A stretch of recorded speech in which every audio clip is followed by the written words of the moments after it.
Greetings, friends. Last week we considered how the mystical vision helps us to see our communion and our place in that communion with all of creation, and how asceticism is about living out that communal reality.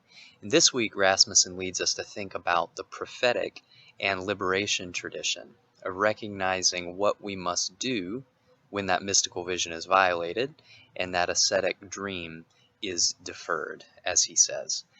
Rasmussen reminds us that both the tradition of the prophets and the perspective of liberation theology is a ground-up enterprise.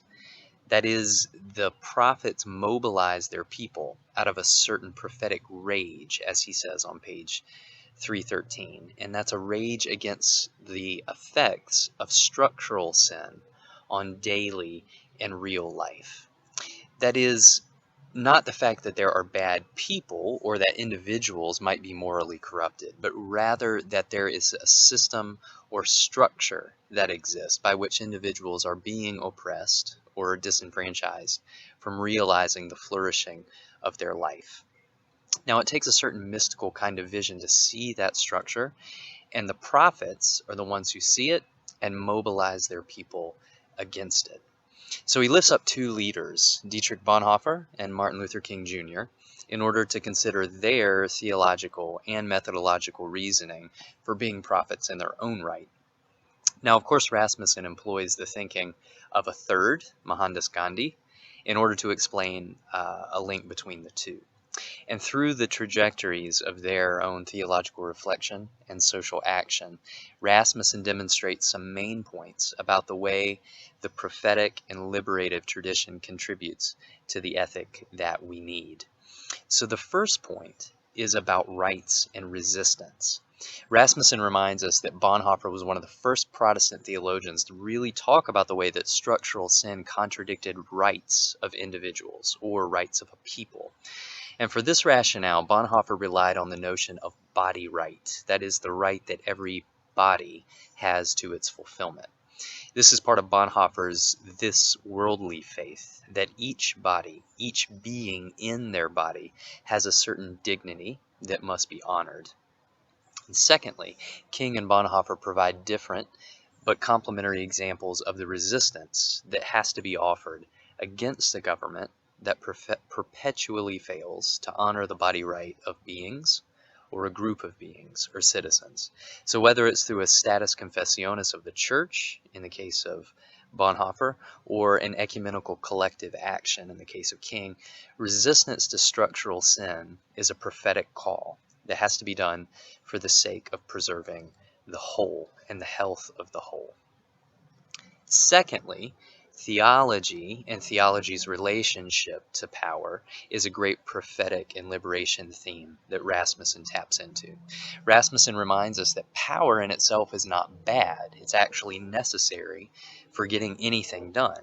But how we use power makes all the difference, and that is why theology and power are in relationship to one another. Rasmussen says wonderfully that good works in religious ethics mandates specificity about power. In other words, seeking moral wisdom through analyzing the power matrix and what is most effective to do about it in order to mobilize our people toward the vision of the beloved community that we seek. So on 313, he reminds us that King and Bonhoeffer, as prophets, are first and foremost theologians of mutuality and relationality. They see the interconnectedness of life in powerful ways, and they see the way that structural sin, both in terms of the state and political injustice and economic justice, are operative in the world. They both see in Gandhi the vision and the value of nonviolent, non-cooperation, and civil disobedience. And their analysis, their power analysis, led them to different conclusions about how to participate or enact prophetic syntax, but both Bonhoeffer and King were based, as was Gandhi through his reading of Tolstoy's, on Jesus' Sermon on the Mount, which lifted up, more than anything, the centrality of taking action in love, or of acting out love. This is the love ethic that Rasmussen identifies in the prophetic tradition of Bonhoeffer, King, and Gandhi. And in King and Gandhi, Rasmussen identifies the fact that this ethic of love is not necessarily a disinterested love.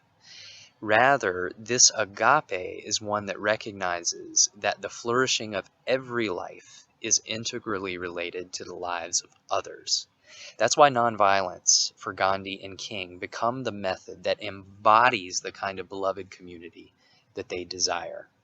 So in our prophetic action, we're going to act nonviolently, not harming the well-being or even embarrassing our enemy, following Christ's example in the Sermon on the Mount, because we know that our well-being is tied up with theirs.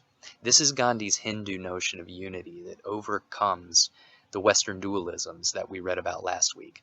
But this is also present in King's understanding that Christ doesn't want us to lose the idea that we should each be honored and live and thrive. Rather, we have to understand that the way to secure our life and the flourishing of our life is through loving every life around us and building up the health of the whole into a beloved community of creation. That's what it looks like to build up the world house of which King writes. And for Rasmussen on page 324, this is the coalescence of the social vision of these prophets and our current ecological vision. Because as Gandhi saw, building up the world house must include justice for each creature and for the land itself. Now this thought brings us back to the beginning, where the prophetic call to do just that comes from the ground up. And that is to say, the prophetic and liberation theologians' methodology of analyzing power begins not with theological ideas, but with the real experience and the voice of those most affected by injustice, be it political, economic, or ecological, that comes from living beyond the biological capacity of the earth in our ecological location.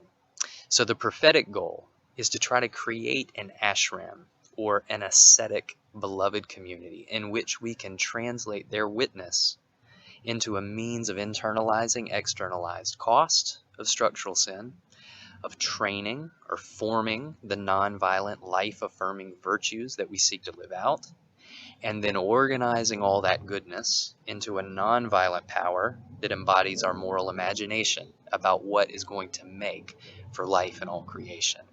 So can the Eucharistic community be such an ashram that helps us to listen from the ground up and develop that kind of moral imagination and mobilize our people to embody the beloved community of justice in all creation? Well, part of a community's ability to hear those voices and translate it into the kind of mobilized goodness to which the prophets yearn lies in its ability to seek wisdom. And friends, that's what we'll consider next week.